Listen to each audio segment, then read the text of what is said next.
Hi, welcome everyone. In today's video, we are going to learn how to estimate estimate time series ARDL model with Cointegration.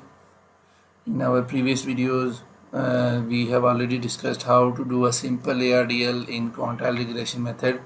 So in this video, I will use the ECM two-step method in which I will first run the long-run model, generate residuals, and use the residuals as a lag to create short-run model and find the convergence coefficient.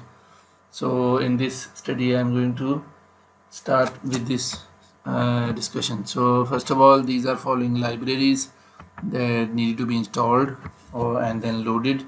I have written the discussions in front of them so that you can understand what is the purpose of each library. So control enter, the libraries will be loaded.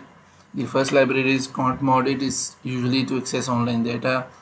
In my study, in this video, I'm not downloading any data, but what we are going to do is that it has some functions that are used in all process, so that's why I'm keeping it.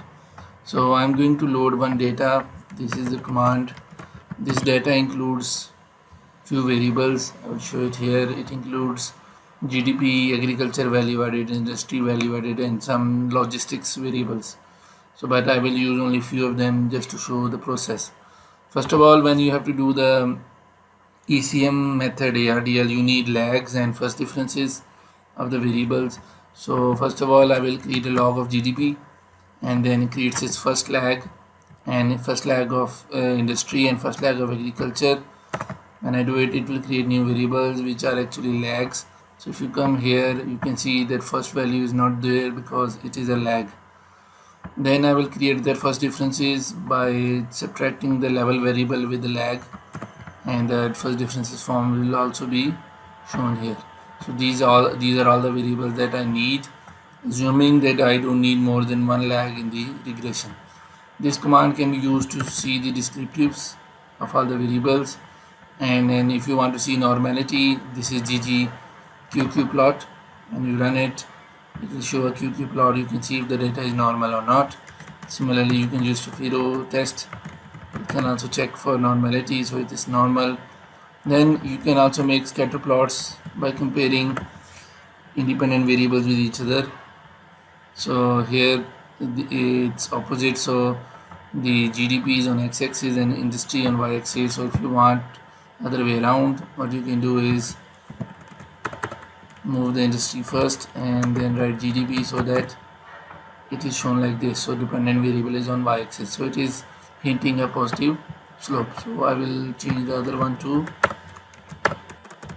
So this way you can plot the graph. So in my channel you can find other videos where you can learn how to label the XY axis and add a title on it, and how to extract this file. Then this is the unit root test using Dickey-Fuller method. It can be used to check the unit root. So it has a value very small, so it is non-stationary. Okay, so this is useful later on, that's why I've shown it here at the background. So first of all, I will run new regression, which is RQ quantile regression, and I name it QReg LR, means it's long run. So in which LGDP is dependent, industry and agriculture are independent, and quantile 50% 50 is taken, and the data file is DF.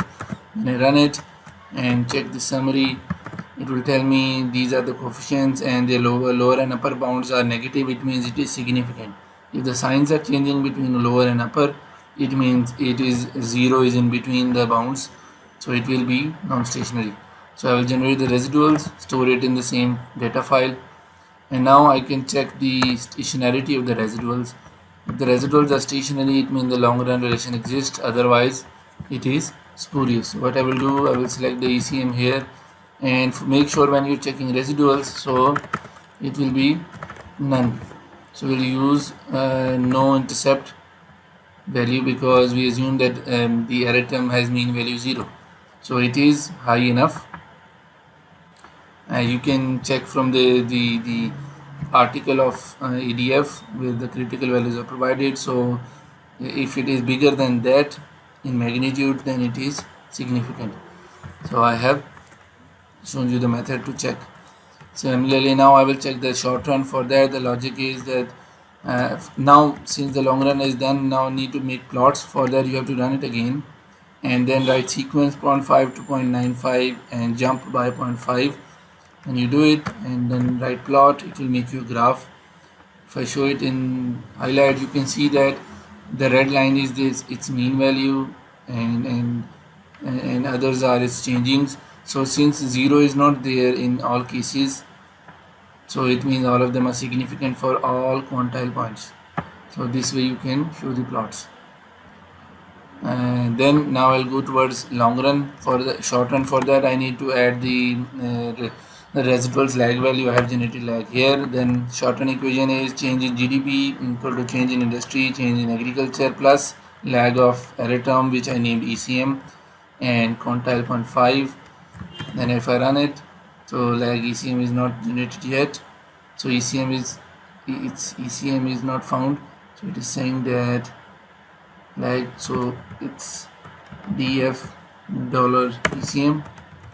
So I have selected the model variable, and then when I run the regression, so it is showing me that the in short run industry growth change is insignificant, but the ECM is significant and negative.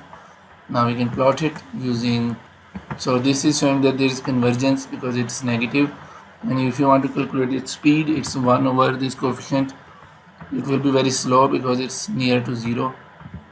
Now in this regression I do it again, and then the change in the sequence, and then when I run it again, you can get all the coefficients. You can see that industry is insignificant below 20 percentile, and insignificant nearing 80 percentile.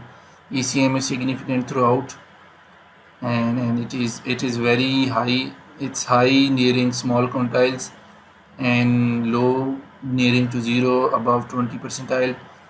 Agriculture is insignificant at high values. Intercept is significant. So this way you can do the quantile wise quantile ARDL regression in eViews. Thank you very much for watching. Bye.